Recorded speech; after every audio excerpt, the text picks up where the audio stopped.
오늘은 저번에 동지 전에 그 천수경을 하다가 말았지요. 예, 오늘 천수경에 대해서 이야기를 조금만 더 하고 끝내는 걸로 하겠습니다. 우리 불자님들 천수경 뭐 다 아는 이야기고, 대부분의 뭐 이렇게 책이나 인터넷에 들어가서 보면 천수경 그 문구에 대한 설명이 주로 나옵니다. 뭐 그렇게 의외로 천수경에 대한 해설이 별로 없습니다. 뭐 별로 없고, 있어도 자꾸 해설 정도에 그치는데, 그래서 이제 저는 이제 아까도 저번에도 했지만 천수경이 어떻게 왜 이렇게 구성이 되어 있는지, 천수경은 어떤 특징을 가지고 있는지 그런 이야기를 했고, 오늘은 이제 마지막으로 저번 시간에 뭐 천수경 내용은 잠깐 앞부분 했고요. 그 이제 천수경 우리가 이제 신묘장구 대다란이가 끝나고 나면 그 뒷부분에 이제 참여하는 부분이 나옵니다. 그죠? 여러분 그냥 한글로 된 거 봅시다. 편하게. 80페이지죠. 이제 79페이지에 뭐 사방찬, 도량찬 이런 게 나오는데 생략하고 보면 이제 신묘장구 대다란이를 이제 주력이죠. 주력을 하고 나서 그 다음에 참여에 대한 내용들이 나옵니다. 80페이지부터 해서 계속 참여합니다. 그냥 열심히 참여를 하고 몇 페이지까지 참여를 하냐? 84페이지까지 참여를 하죠. 하고 나서 그 다음에 이 준재관음, 준재보살님을 찬탄하는 뭐 준재진언 뭐 쭉 나옵니다. 그게 또 85페이지부터 해서 88페이지까지 준재보살님에 대한 찬탄과 그런 내용들이 나오고, 그 다음에 열애십대 발음문 나오고, 그 다음에 사홍서원 나오고, 이렇게 이제 끝을 맺습니다. 오늘은 요 이제 그 신묘장구 대다란이 주력을 하고 나서 왜 천수경을 만든 분이 이 다음에 참회를 하는 내용을 넣었을까? 왜 천수경에 참회에 대한 내용이 이렇게 큰 비중을 가지고 들어가 있을까? 이 이야기를 좀 해보고 마치는 걸로 하겠습니다. 먼저 이제 그 참회라는 게 뭔지, 참회는 뭐 불교에서 말하는 참회는 내가 이런 거 잘못했습니다 하고 뉘우치고 반성하는 거죠. 그 반성을 마음으로만 하는 게 아니고 마음으로도 반성하고 몸으로도 반성하고, 이게 참회입니다. 참회를 하려면 먼저 죄를 지어야 되겠죠. 죄를 지은 게 없으면 참회를 할 이유가 없죠. 그죠? 죄를 지은 게 없는데 참회를 왜 하겠습니까? 이제 우선 좀 참회에 대해서 뭐 잠깐 복습을 해봅시다. 죄라는 게 뭐냐? 이 부분 잠깐 하고, 그 다음에 참회의 본질이 뭔지 이야기하고, 왜 신묘장구 대다란이 다음에 참회에 대한 내용이 나오는지, 그 다음에 이제 준재보살이 그 다음에 등장하는 이유가 뭔지, 이런 순서로 이야기합시다. 죄라는 거는 그런 거죠. 어떤 기준을 정해놓고, 어떤 틀을 만들어 놓고, 기준, 틀, 규칙, 그 규칙에 어긋나면, 합당하지 못하면 죄를 짓는 거죠. 이 기준 내지는 규칙이라는 거는 다양합니다. 우선 첫 번째로 이런 게 있을 수 있습니다. 요즘 내가 살이 쪄서 생활하는데 불편하다. 살을 좀 빼야 되겠다. 그래가지고 내일부터는 운동을 열심히 해야지. 아침 일찍 일어나서 조깅을 해야지 했는데 다음날 아침에 늦잠을 잤어요. 그럼 본인이 마음속으로 뭔가 모르게 좀 잘못한 것 같은, 죄를 지은 것 같은 죄책감이 듭니다. 우리나라 법에 뭐 그런 법은 전혀 없는데 본인이 정한 기준에 본인이 합당하지 못한 행동을 했다 이거예요. 이럴 때 우리는 남들은 모르지만 자기는 마음속으로 죄의식을 느낍니다. 근데 우리가 이런 걸 죄라고는 안 하죠. 그냥 죄의식을 느끼는 거죠. 죄책감을 느끼는 겁니다. 근데 이 사람이 좀 더 발전을 해서 이 사람이 이제 오시는 노모가 치매가 심해져서 도저히 집에서 모시지를 못하겠다. 그래서 요양병원에 입원을 시켰어요. 입원을 시키고 나서 내가 매주 병원에 들러서 노모를 잘 보살펴야지 라고 다짐을 했는데 일도 바쁘고 게으르고 해서 몇 달이 지나도록 한 번도 안 간 거예요. 그럼 마음속으로 죄책감이 많이 들겠죠. 나는 정말 불효막심한 놈이야. 이런 생각이 들 겁니다. 부모를 내가 옆에서 잘 모셔야 되는데 그것도 모자라서 내가 요양병원에 입원시킨 것도 큰 불효인데 찾아뵙지 못하는 것도 큰 불효가 아니냐. 이제 본인이 마음속으로 큰 죄책감을 느낍니다. 이런 것은 우리 사회에서 보편적인 정서, 요즘은 또 꼭 그렇지도 않은데 자고로 자식은 부모에게 효도를 다해야 된다 라고 하는 이런 도덕의식이 보편적으로 퍼져 있다 이겁니다. 그러한 기준에 비춰봤을 때 내가 어긋나는 행동을 했다. 도덕적으로 죄를 지었다 이거지. 법적으로 지은 건 아닌데. 근데 노모가 요양병원에 계시다가 산책을 간다고 나갔다가 사고가 나가지고 큰 수술을 받아야 돼. 그래가지고 갑자기 수술비를 준비를 해야 되는데 갑자기 급전이 없어가지고 이 양반이 마침 회사에서 이제 재무 회계 쪽 일을 하기 때문에 우선 급한 대로 회사 돈을 내가 관리하니까 회사 돈을 융통해서 치료비로 수술비로 쓰고 뭐 좀 있으면 돈 들어올 일이 있으니까 메꿔야지. 이렇게 이제 생각을 하고 회사 돈을 횡령을 한 거죠. 이거는 법적으로 죄를 지은 거죠. 범법 행위를 범한 겁니다. 이거는 이제 법적으로 죄를 지은 거죠. 이런 것들이 우리가 생각하는 죄입니다. 그죠? 이런 거, 그러니까 내가 내 자신의 기준에 합당하지 못한 행동을 했을 때, 사회 도덕적으로 내가 어긋나는 행동을 했을 때, 아니면은 실제로 이 사회에서 정한 법의 테두리를 벗어나는 행동을 했을 때 우리는 이거를 이때 우리는 죄의식을 느끼고 또 사회적인 법을 어겼을 경우에는 그에 합당한 처벌도 받습니다. 이게 우리가 일반적으로 생각하는 죄고 불교에서 말하는 죄는 이런 죄는 아닙니다. 그죠?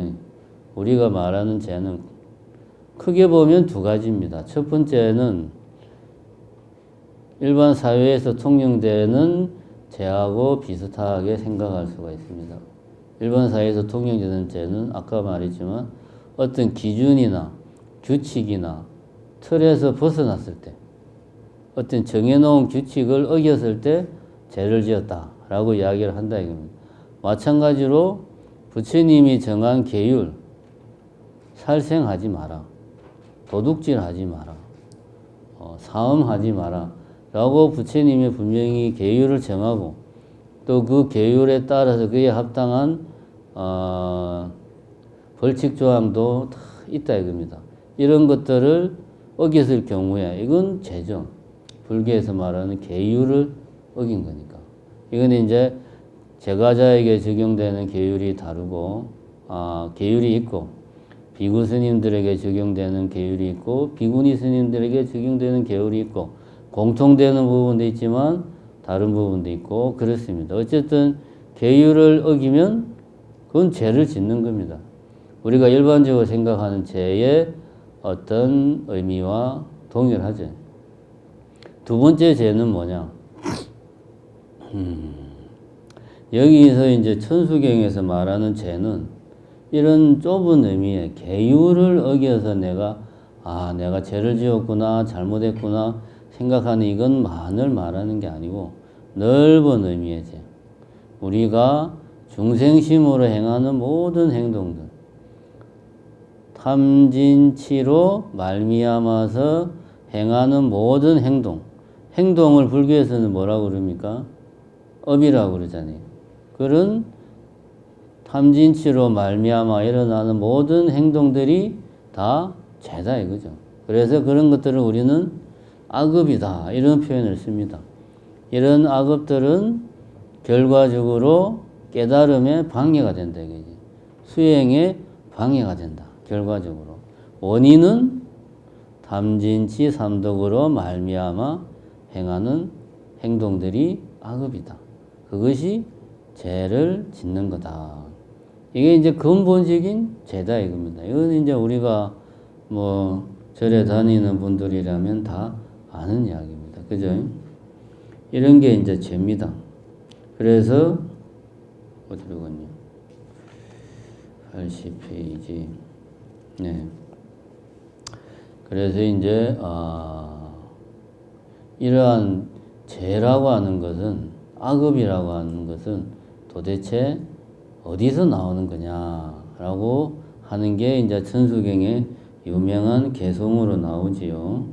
80페이지에 보면 지난 세월 제가 지은 모든 죄업은 옛적부터 탐진치로 말미암아서 몸과 말과 생각으로 지었사오니 제가 이제 모든 죄업 참회합니다. 제가 지금까지 이야기한 거죠. 탐진치로 말미암아서, 탐진치가 말미암아서 원인이 돼가지고 어떻게 몸과 말과 생각으로 내가 몸으로 하는 행동, 말로 하는 행동, 그 다음에 마음으로 하는 행동, 이게 이제 신구의 삼업 아닙니까? 이것으로 내가 죄를 지었으니까 참회를 한다. 이게 지금까지 한 이야기입니다. 그 다음에 이제 81페이지에 참제업장 12존불. 이렇게 읽으면 안 되고요. 참회한다 뭐지? 제업장을 참회하는데 12존불이 그거를 정명법사처럼 내가 참여하는 거를 이 12분의 부처님들이 증명을 해준다 이거지. 내가 내 혼자 참여하는 게 아니고 나의 참여는 이거는 공식적인 참여다. 그거를 공식화 시키기 위해서 12분의 정명법사를 내가 청하는 거예요. 이러이러한 부처님들이 나의 참여를 증명해 주고 있다. 그래서 쫙 12분의 불보살님들의 명호가 쭉 나옵니다.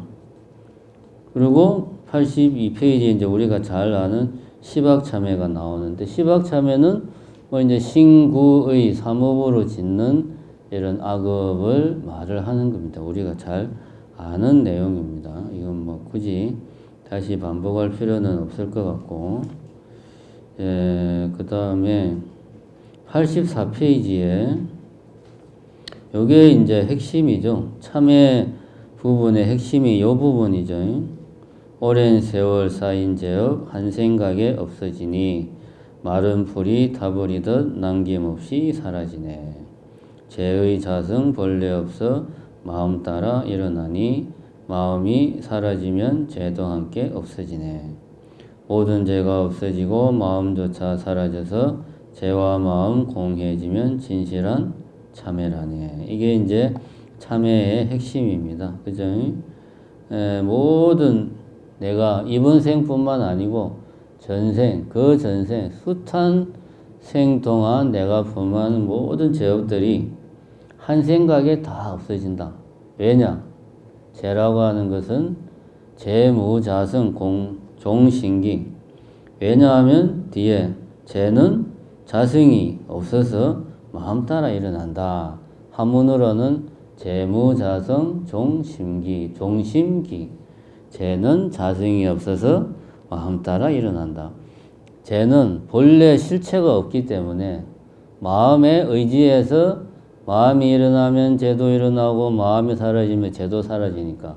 그러니까 한 생각에 죄가 없어질 수도 있는 거예요. 내가 한 생각 돌이키면 죄도 없어진다. 그런 이야기죠. 왜 그러한가? 죄라고 하는 것의 본질은 아까도 이야기했지만 중생심으로 행한 모든 업이 죄다 이거예요. 그럼 내가 중생심을 다 털어버리고 보살심으로 내 마음을 가득 채우면 죄는 다 사라지는 거죠. 이런 관점에서 보면 그래서 죄의 자성은 본래 없다. 마음 따라 일어난다. 라고 이야기를 하는 겁니다. 우리가 생각하는 죄의 그 죄라고 하는 것의 관념, 개념을 선입견을 바꿔야 됩니다. 우리가 상식적으로 생각하는 죄는 죄를 지으면 경찰이 잡아가가지고 재판소 가서 뭐 이렇게 형을 구형받고 뭡니까 감옥에 가서 형을 살아야 되고 이런 걸 우리는 생각합니다. 이거는 죄의 아주 일부분입니다. 이런 죄로 불교에서 부처님이 말하는 죄를 이해하면 안 된다. 부처님이 말하는 죄는 악업, 내가 수행에 방해되는 어떤 몸과 말과 생각으로 짓는 모든 업, 모든 행동이 다 결국은 수행을 방해하고 깨달음에서 멀어지게 하니까 그것이 죄를 짓는 거다. 그럼 반대로 수행에 도움이 되고 깨달음을 얻는 데 도움이 되는 행동은 죄를 없애고 공덕을 쌓아서 하루빨리 열반을 정덕하게 하죠. 그러니까 참회를 하는 것은 내가 죄를 지었구나 하고 이 죄를 씻어내는 건데 죄를 씻어내는 거는 선업을 쌓는 거니까.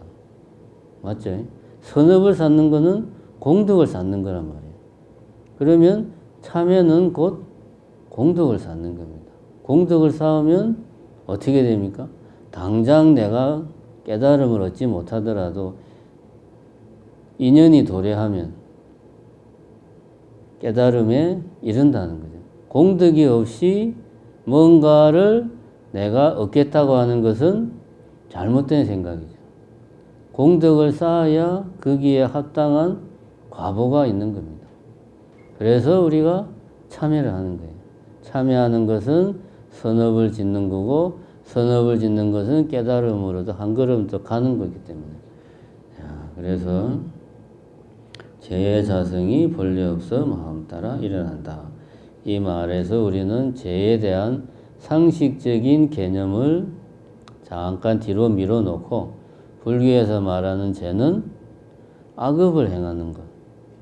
그것이 죄다. 악업으로 인해서 나에게 쌓이는 과보들. 그것이 죄다. 이렇게 우리는 생각을 해야 됩니다. 그래서 내가 내 안에서 중생심을 다 털어내면, 달리 말하면 번뇌를 다 털어내면 죄도 자연히 사라지게 된다. 그런 이야기를 여기서 하고 있습니다. 이거는 이제 우리가 뭐 절에 좀 다니신 분들이라면 뭐 다 잘 알고 있는 내용이고 몇 번 이야기를 했습니다.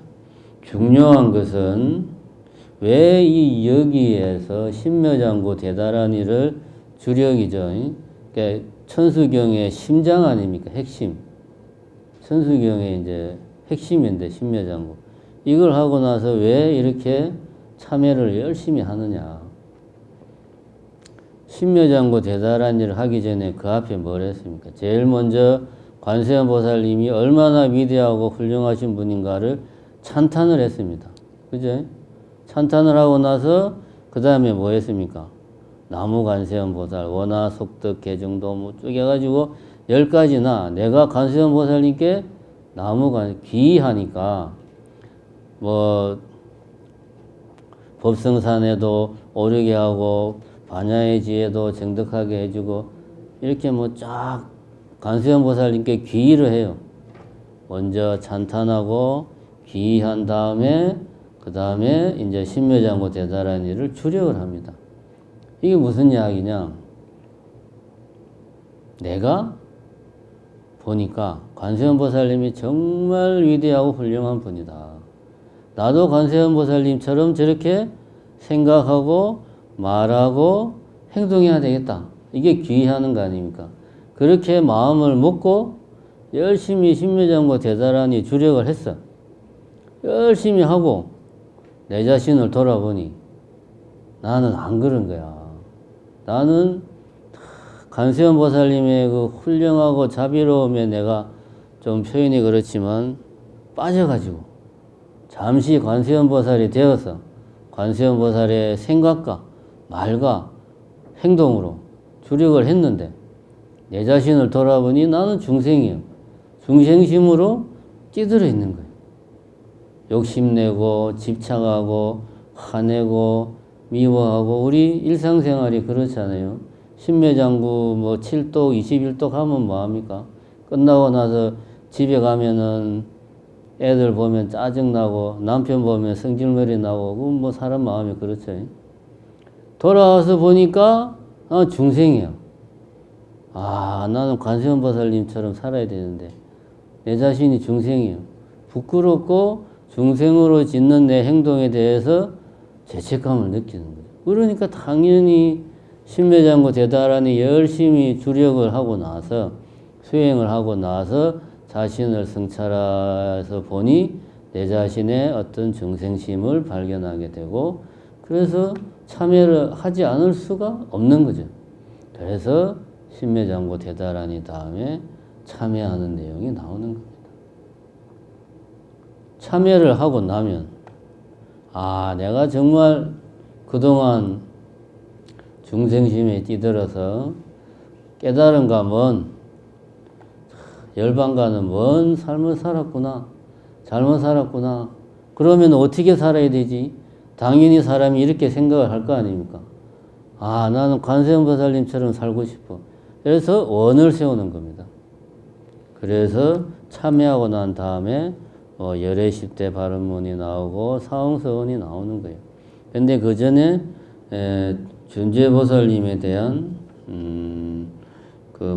이런 찬탄이 쭉 나옵니다. 제법 긴 내용으로 나오는데 85페이지부터 88페이지까지 사실 준재보살 준재관음이라기도 하고 준재대관음이라고 말하기도 하는데 사실 이거는 우리가 일상적으로 많이 접하는 보살님이 아닌데 이게 힌두교에 있는 신을 불교가 이렇게 받아들인 형태이기 때문에 다양한 이름으로 불리고 다양하게 해석이 되고 있습니다. 그런데 이제 공통된 점은 이게 여기 보면 어딘가에 그런 말 나오죠. 칠구지 불모 대준재보살 어디 나오죠? 어딨냐? 86페이지 보면 나무 칠구지 불모 대준재보살 나오지요. 86페이지. 칠구지라는 구지라는 거는 억이라는 거거든. 100억 천억 할 때 억. 7억 분의 불 부처님들의 어머니다. 누가? 준재보살님은 7억 명이나 되는 불보살님들의 어머니다 이거지. 그만큼 부처님들 모든 부처님들이 다 어디서 나왔냐? 준재보살님한테서 다 나왔다.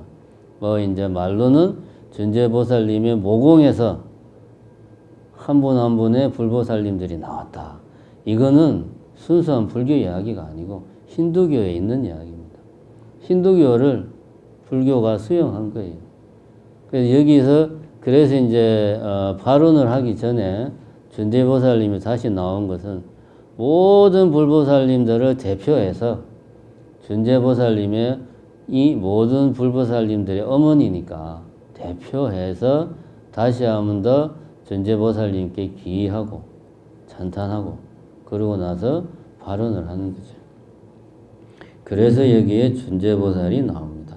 준재보살님은 밀교에서 아주 중시한다고 이야기를 하고요. 저도 밀교는 잘 모르기 때문에 뭐라고 할 말은 없습니다.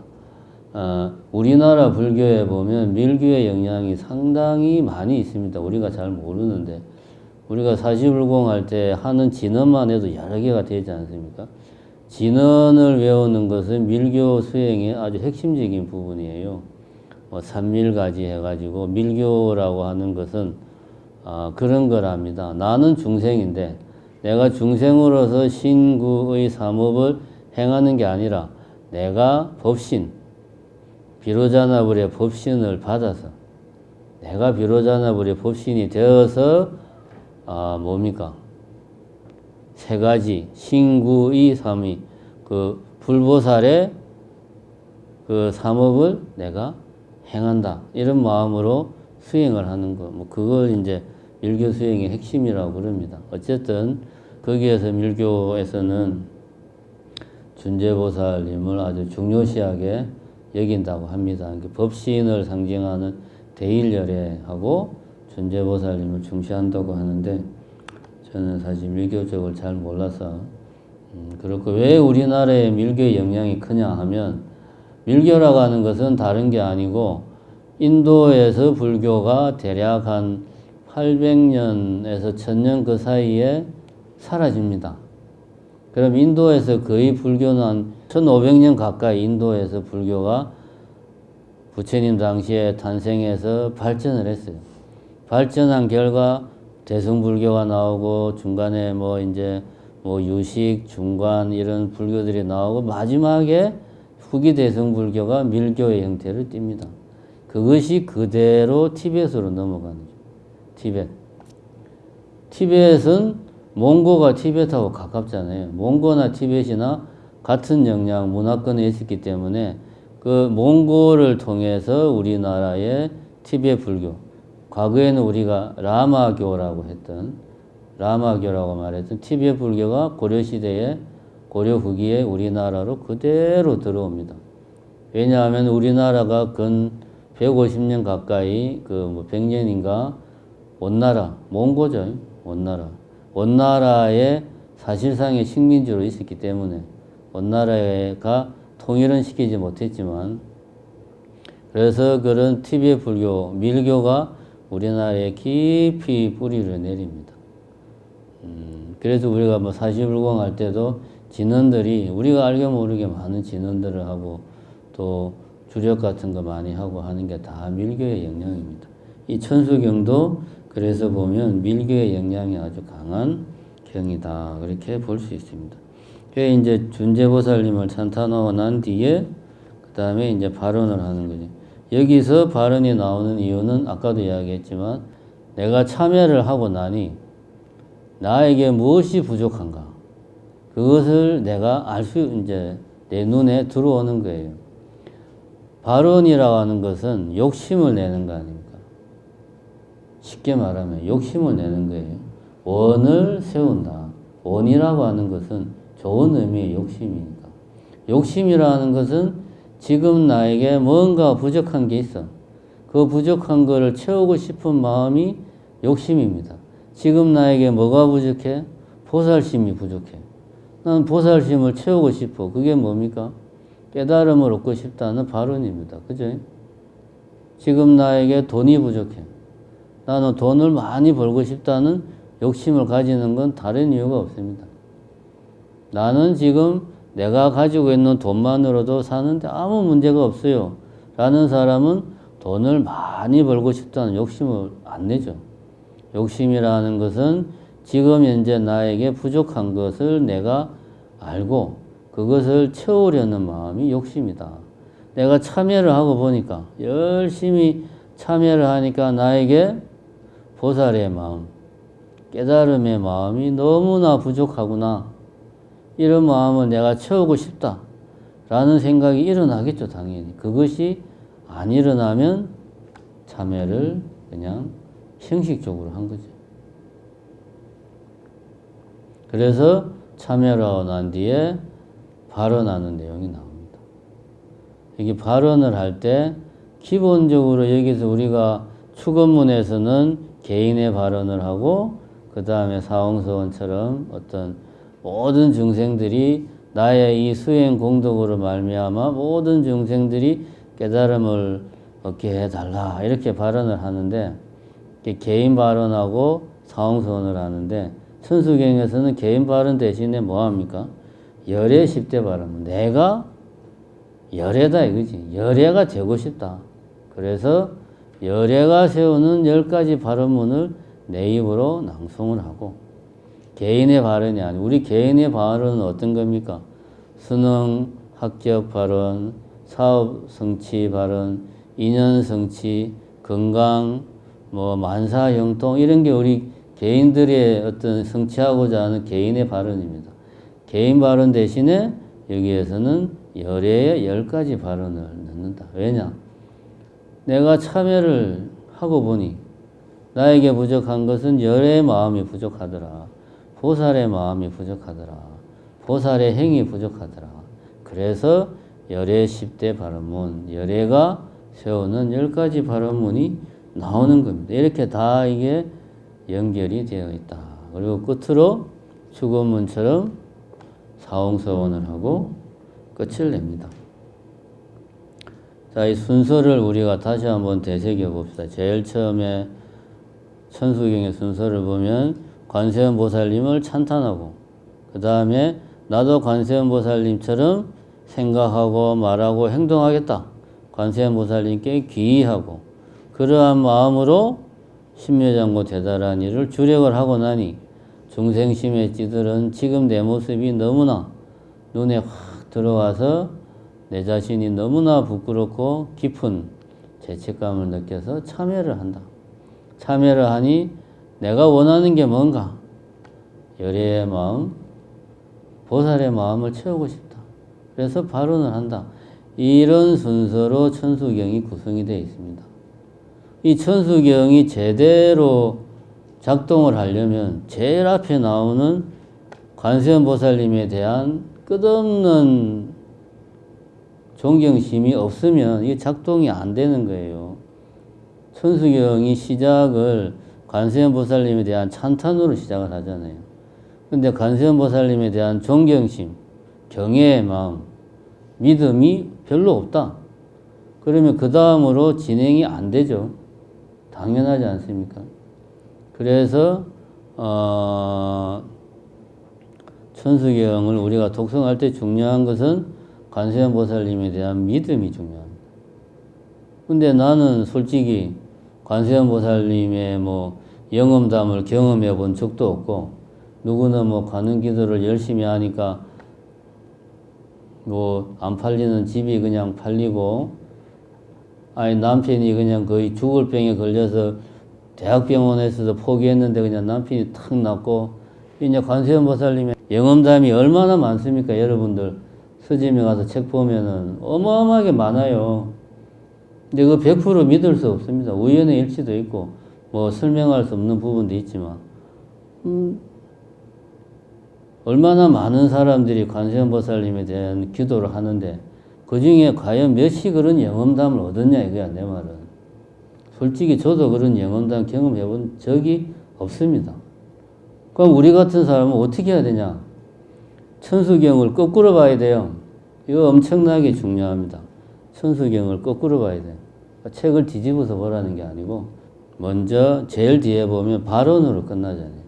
발언을 제가 아까 왜 한다고 그랬죠? 지금 나에게 부족한 게 있어. 난 그거를 채우고 싶어. 이게 욕심이야. 그 욕심에서 나는 이러이러한 걸 원한다. 이게 발언이라 이겁니다. 그러면 나의 현실을 내가 봐서 나에게 뭐가 부족한가? 나에게 뭐가 불만족스러운가? 너 자신을 돌아보라. 그래서 2500년 전에 고타마 시타르타는, 그때 당시에는 관세음보살이 없었으니까 자기 자신을 돌아봤어요. 어떻게? 사문유관을 통해서. 보니까 나도 언젠가는 늙고 병들고 죽더라 이거야. 이 고통, 나 이거 만족할 수 없다. 이 고통에서 벗어나고 싶다. 그래서 먼저 나의 현실, 내 자신을 관찰해서 이 속에서 내가 헤어날 수 없는 번뇌에, 내가 번뇌의 굴레에서 살고 있구나 라는 것을 확인을 하면 여기서 벗어나고 싶다는 욕망, 발언이 생깁니다. 그죠? 자, 천수경에서 발언하기 전에 뭘 했습니까? 참여를 했잖아요. 내가 발언을 세우고, 난 이 고통에서 벗어나고 싶어. 근데 어떻게 해야 될지 잘 모르겠네. 벗어나고 싶다고 하고 다시 이 세상을 보니 내가 그동안 나도 모르게 범했던 잘못된 행동들이 너무 많은 거야. 이런 행동들 때문에 내가 내 스스로 내 마음에 고통을 키우고 주변 사람을 힘들게 했구나 하고 스스로 반성하고 참여하는 거예요. 그렇게 하면서 어디로 나아가야 될지를 내가 찾게 되는 겁니다. 그것이 주력을 하기 전에 귀의를 했잖아요. 그렇게 하다 보니까 보살님들의 삶, 부처님의 삶을 보니 저렇게 살면 나도 내 안에서 번뇌가 다 사라지고 영원한 행복을 얻겠구나. 나도 부처님처럼 살아야 되겠다. 라고 귀의를 하는 겁니다. 부처님처럼 생각하고 부처님처럼 말하고 부처님처럼 행동해야 되겠다. 부처님의 귀의를 하는 겁니다. 근데 귀의를 내가 하려고 노력을 해도 내 자신이 그동안 살아온 중생으로서의 업이 너무나 커. 그래서 어떻게 합니까? 부처님께 의지해서 그냥 부처님처럼 행동하면 잘 안 되니까 그래서 돌아가 의지한다. 귀의. 귀의하려면 찬탄을 해야 돼요.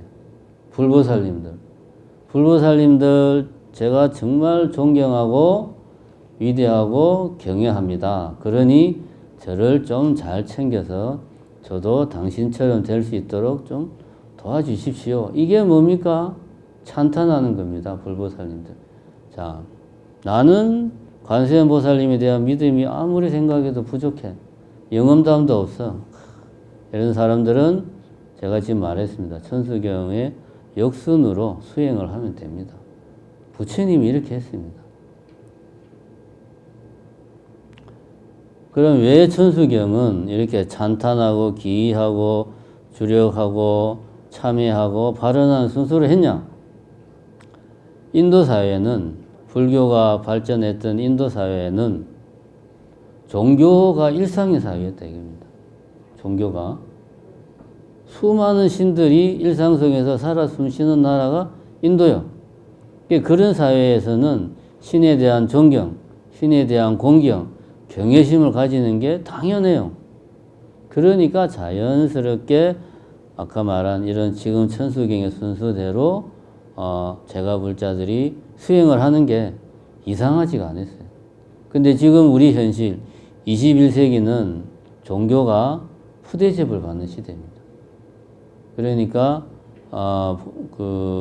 아까 말했듯이 부처님 당시처럼 천수경을 역순으로 밟아서 수행하는 것도 하나의 방법이다.